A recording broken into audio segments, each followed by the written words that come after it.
새벽 5시 38분 서울 지하철 3호선 안국역. 아직 어둠이 남은 승강장에 한 노인의 발소리가 규칙적으로 울렸습니다. 삐삐 문 닫습니다.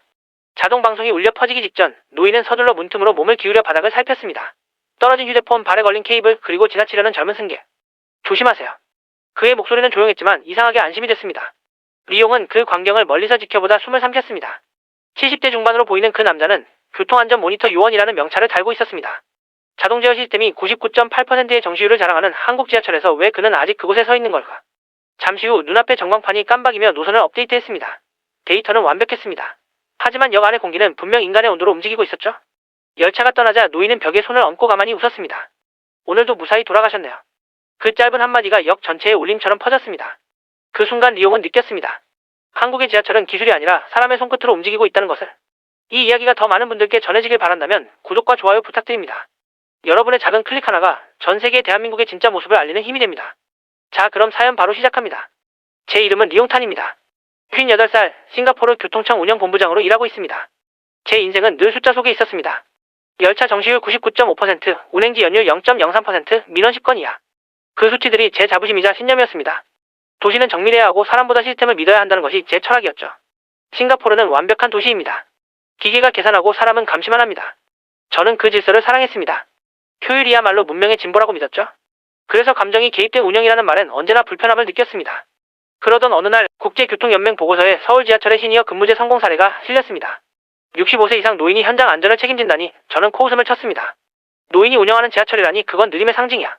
제 머릿속엔 오로지 속도와 정확성만이 있었습니다. 얼마 뒤 본부에서 연락이 왔습니다. 리용 국장, 한국의 교통 시스템을 직접 보고 오시죠? 저는 마지못해 승낙했습니다. 비행기 안에서도 태블릿을 켜고 서울 노선 데이터를 검토했습니다. 정시율 99.7%, 운행 간격 2분. 대단하긴 하지만 결국 효율의 싸움일 뿐이라 생각했습니다. 김포공항에 도착했을 때의 공기는 놀라울 만큼 차가웠습니다. 그러나 그보다 낯설었던 건 거리의 리듬이었습니다. 사람들이 빠르게 움직이는데 이상하게 급하지 않았습니다. 버스는 정확히 멈췄고 신호는 자연스럽게 바뀌었죠. 모든 게 기계처럼 맞아떨어졌지만 어딘가 인간적인 온기가 있었습니다. 다음날 서울교통공사 담당자가 저를 맞이했습니다. 오늘은 직접 현장 운영을 보시게 될 겁니다. 그 말이 의아했습니다. 저라면 중앙 관제실부터 보여줬을 겁니다. 시스템이야말로 도시의 얼굴이니까요. 오후 2시 지하철 3호선 안국역. 승강장은 정돈되어 있었고 벽면 모니터에는 실시간 인파 데이터와 열차 위치가 떠 있었습니다. 저는 익숙한 광경이라 생각하며 무심히 둘러봤습니다. 그런데 제 시선을 끈 건 한 노인이었습니다. 그는 회색 조끼를 입고 천천히 바닥을 살폈습니다. 쓰레기 하나, 물방울 하나에도 시선을 멈추며 누가 다치지 않도록 발로 조심스레 밀어내고 있었습니다. 누구의 지시도 없었고 매뉴얼도 아닌 듯했습니다. 그저 몸이 기억하는 일처럼 보였습니다. 열차가 들어오자 그는 자동 문 옆으로 다가가 문턱을 손으로 쓸었습니다. 센서가 알아서 닫히는 문이었지만 그는 직접 확인하듯 손바닥으로 진동을 느꼈습니다. 그 순간 작은 미세 진동이 그의 표정을 바꿨습니다. 그는 곧 무전기를 들어 조용히 말했습니다. 문 닫힘 센서 약간 느립니다. 조정 필요합니다. 누구보다 빠른 보고였습니다. 저는 놀랐습니다. AI가 감지하기도 전에 그는 문제를 알아차렸습니다. 저분은 퇴직하신 전 기관사세요. 이제는 시니어 안전보조로 일하십니다. 함께 있던 담당자가 설명했습니다. 한국은 경험을 버리지 않습니다. 기술이 커질수록 사람이 더 필요하죠. 그 말을 듣는 순간 마음 한구석이 묘하게 흔들렸습니다. 싱가포르에서는 노하우보다 매뉴얼이 우선이었고 경험은 시스템이 대체할 수 있다고 믿었으니까요. 호텔로 돌아오는 길, 지하철 창밖에 비친 사람들의 움직임이 이상하게 아름다워 보였습니다. 그들은 서두르지 않았고 대신 서로를 배려하듯 흘러가고 있었습니다. 이 도시는 기계로 유지되는 게 아니라 사람의 손끝과 기억으로 움직이는 듯 했습니다. 그날 밤 저는 처음으로 태블릿을 덮었습니다. 대신 노트를 펴고 이렇게 썼습니다. 한국의 지하철은 정시 운행이 목적이 아니다. 그건 사람이 멈추지 않는 도시를 만드는 일이다. 그 문장을 쓰는 순간 내가 평생 믿어온 속도의 개념이 조금 흔들렸습니다. 그리고 알았습니다. 진짜 효율은 빠름이 아니라 멈추지 않는 마음에서 나온다는 걸.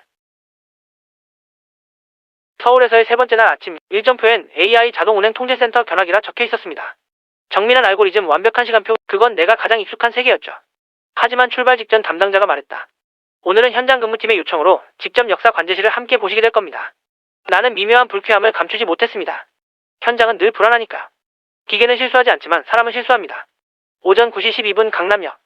출근 인파가 물결처럼 쏟아져 들어왔습니다. AI 관제 모니터엔 초록불이 가득했고 모든 열차가 정시에 맞춰 달리고 있었습니다. 그 완벽함을 보며 나는 익숙한 안도감을 느꼈죠. 하지만 그 평온은 단 20초 만에 깨졌습니다.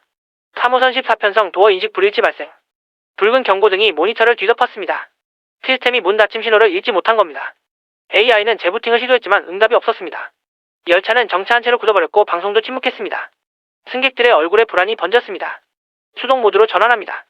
젊은 직원이 빠르게 입력했지만 여전히 반응이 없었습니다. 긴장한 공기 속에서 낯익은 목소리가 들렸습니다.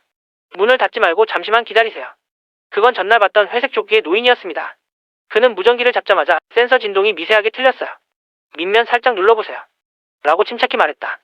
직원이 그 지시대로 움직이자 몇 초 뒤 붉은 불빛이 사라졌고 신호가 다시 초록으로 바뀌었습니다. 열차는 아무 일 없던 듯 다시 움직였죠. 짧은 정적 후 관제실에 잔잔한 박수가 일었습니다. 노인은 무전을 내려놓으며 웃었습니다. 옛날엔 이런 고장이 하루에도 몇 번씩 났어요. 몸이 먼저 알아차리죠. 그의 손끝엔 세월이 있었고 그 세월이 시스템을 구했습니다. 서울교통공사 담당자가 내게 조용히 말했습니다. 저분은 전직 기관사입니다. 정년 후에도 다시 현장으로 돌아오셨죠. 저희는 이분들을 시니어 감시자라 부릅니다. AI가 놓치는 틈을 인간이 메워줍니다. 그 말이 오래 맴돌았습니다. 싱가포르에선 이런 사고가 나면 즉시 시스템 점검 모드로 들어가고 최소 10분은 지연됩니다. 하지만 한국은 단 1분도 걸리지 않았습니다. 그 이유는 명확했습니다. 그 자리에 사람이 있었기 때문이죠. 점심시간 나는 그에게 물었습니다. 왜 아직도 이런 일을 하십니까? 쉬셔도 될 텐데요. 그는 미소를 지으며 대답했습니다. 도시는 사람의 손이 닿을 때 안전해집니다. 기계는 멈춰도 손은 멈추면 안 되죠. 그 한마디가 마음을 찔렀습니다. 나는 평생 효율을 믿었고 기계가 인간보다 정확하다고 확신해왔습니다. 하지만 그날 시스템을 움직인 건 알고리즘이 아니라 한 노인의 감각이었습니다. 호텔로 돌아오는 길 열차 유리창에 비친 내 얼굴이 낯설었습니다. 그동안 나는 기술이 도시를 완성한다고 믿어왔죠. 그러나 오늘 본 건 그 반대였습니다. 기술이 사람의 기억을 완성하고 있었던 겁니다. 열차가 다음 역으로 미끄러질 때 문득 전날 본 그 노인의 말이 떠올랐습니다. 기계가 틀릴 때마다 나는 손으로 다시 배우죠. 그 말 속엔 세대의 시간이 묻어 있었습니다. 그날 이후 나는 처음으로 숫자 대신 사람을 보기 시작했습니다. 다음날 아침 나는 서울교통공사 본사 지하의 시니어 안전훈련센터를 찾았다.